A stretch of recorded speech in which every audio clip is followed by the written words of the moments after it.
Member from Port Moody Coquitlam. It will increase accountability, transparency, accessibility, compliance and enforcement, education, and advice.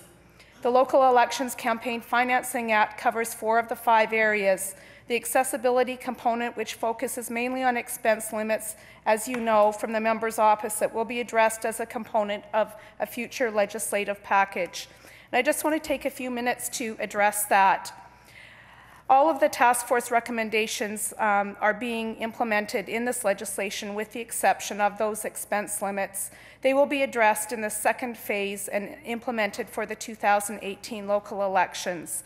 Expense limits set a maximum amount of money that candidates, elector organizations, and third-party advertisers in local elections can spend on election campaigns. The Local Government Elections Task Force recommended that expense limits be established in local government elections, but didn't recommend what the limits should be. We fully intend to put in place expense limits, but we felt it would not be appropriate to add expense limits to the mix of the significant reforms that we already have in place in an election year. UBCM supports this 2-phased approach. The first phase is a legislation that we introduced already. The legislation, as I said previously, represents the most significant reforms to local government in more than 20 years. And of course, the second phase will be our expense limits. I'd like to express once again my support for this legislation. Thank you.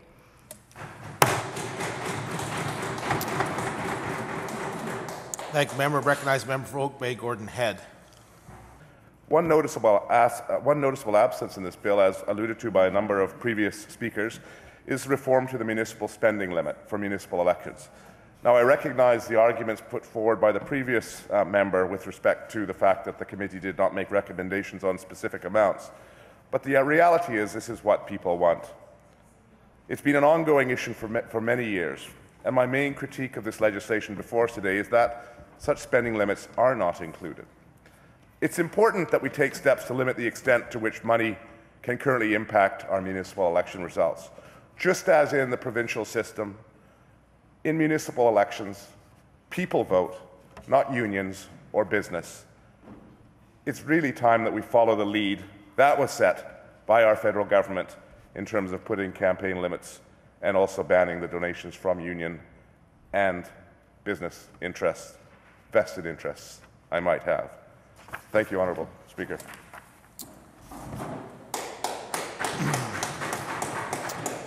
Recognized member from Surrey, Panorama. It's a landmark. Although it's taken how many years, yet it's delightful to see the process actually happening and working, to see the response to those 31 recommendations. And yes, there is one that is missing, but I'll talk about the one that is missing in a moment. One lady said that she had spent $50 on a newspaper ad after the election to thank people for their vote. Another one from Nanaimo had said that he had purchased 3 signs, and he was moving them around the municipality so that it looked like he had more signs than he had. But most people in elections, in grassroots elections in BC, aren't spending a lot of money. And I can assure you, there can only be one person or one group that ever received $1 million donation. I mean, that is, I find it amazing that we're wanting legislation for one person. This is really simple. If all of the parties unanimously in the city of Vancouver said we shouldn't do it, why did they accept it? Give it back to the guy. Say, well, I'm sorry, we're not interested. Our support isn't going to be bought here. We're, whatever. But somehow that came out of this. And I, for one, am absolutely delighted that the minister has brought this forward. I am so pleased that she is working on the recommendations of the UBCM, and I congratulate her for that, and I certainly will be supporting this legislation. Thank you, Mr. Speaker.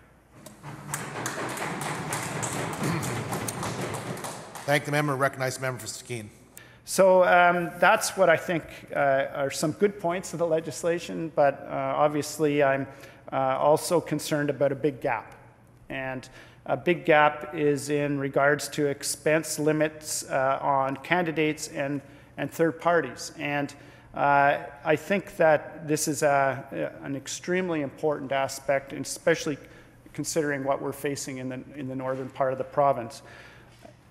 Municipal elections for most of the communities in in BC, which are under 5,000, it's true that sometimes not a lot of costs are incurred by candidates. I was a candidate 4 times, and over those 10 years that I was a municipal councillor. And yes, in small communities, people make their own signs. There's not often a lot of expenses. But unless you create a framework for limits, you could have a situation where third parties, especially, can have an absolutely undue influence on the outcomes. Previous speakers have said that this government has listened and implemented the recommendations. That's just not true.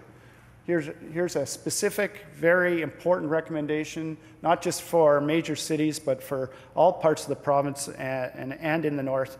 And it's a recommendation that was not addressed. And the recommendation was to implement expense limits for all campaign participants, e.g. electors, elector organizations, and third-party advertisers. Nobody's talking about not having any ability to donate. What we're talking about is putting on a limit. And in small communities, that is an excellent recommendation, as the local government elections task force put forward. It's an excellent idea. And frankly, as we go into yet another election without any rules, it is an outrage to the people of the city of Vancouver that they are living in essentially the Autobahn of elections, where there are no rules, there are no limits, there are no speed limits, there are no donation limits. Here's some great examples. In Brandon, Manitoba, there is a $16,000 limit for a candidate running to be mayor. $16,000. In Toronto's Ward 7, there is a $27,464 limit for a candidate running for councillor there. The spending limit for the mayor of Mississauga, a city just 1,000 registered voters short of the size of Vancouver, the spending limit for that mayoral position was $319,664 in 2010. Now keep in mind, in Mississauga, as an individual donor, you're limited to a donation of no more than $750 to any one candidate. I love being in the West, Honourable Speaker, and I love our image of the Wild West. But I don't understand why it is that this government insists that we be the Wild West of elections in an area free of limits and rules on campaign donations and spending in the city of Vancouver. And I ask them and I urge them to fix this problem, not tomorrow, not next year, not 8 years from now, but immediately. Thank you, Honourable Speaker. The holes, the omissions in the legislation are significant and glaring because they exclude and they omit the pieces that I believe most folks would have told you were some of the most critical pieces to the success of this legislation and to the work of the task force. They would tell you that it in fact is about the money. And people say follow the money. And that's always true in elections too. Follow the money. And this is about the money. And it is about the ability to collect that money and how you collect it and who you collect it from and then how much you can spend. And we simply need to put those limits in place if we're going to accomplish, I think, the kind of level playing field that I would hope everybody in this room would think was valuable. This notion that somehow election financing may not be as important for local governments as it is for senior governments, which seems to be reflected in the fact that we're just now today discussing the kinds of things that are already in place provincially and federally. I couldn't object more strongly to that. I come from local government. I was Salt Springs CRD director for 2 terms. And in fact, and I don't want to disparage local government, but there's no level of government actually that is more susceptible or vulnerable to decisions made by elected officials that can make large amounts of money for developers, for example. Local government has become somewhat legendary for councillors that sometimes are unduly influenced by money. So I think it's in fact quite perverse. If anything, the rules around election financing should be even stronger for local governments than they are for provincial and federal governments. Democracy in this province, one of the few provinces in the country that doesn't have contribution limits, needed to have British Columbia review its political donation process. And you know, Mr. Speaker, our voters know that. They want to see this influence and type of influence stopped. And they want to see our government move to correct that loophole within the democratic system. And I think when BC can stand and realize it has the dubious distinction of being the largest Canadian province with no restrictions on who finances our political campaigns, then we can see that there's a real weakness in our system and process within this province. Money talks, Mr. Speaker, and democracy is increasingly bankrolled by special interests. Most people may be surprised, in fact are surprised, when they find out how local government finances, or how elections are financed at the local government election level. And that when you talk to them about it and you ask them, do you think that there should be spending limits in place? They will say, of course there should be. Would you like to see full disclosure of donations? Of course there should be. Do you think that third-party advertising should be in place? Of course, or notification of who's doing it? Of course it should be. Yet when they find out that many of these issues, that those safeguards don't exist in our system, they get extremely concerned. And they wonder why not. And they become even more concerned when they find out that we probably have the laxest local government election spending rules in the entire country.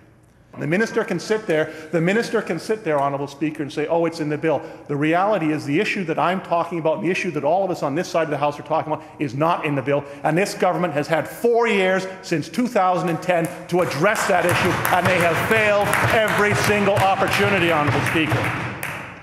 What I believe is such a fundamental part of engaging people in democracy. And it's not about, in my view, advertising or significant amounts of money.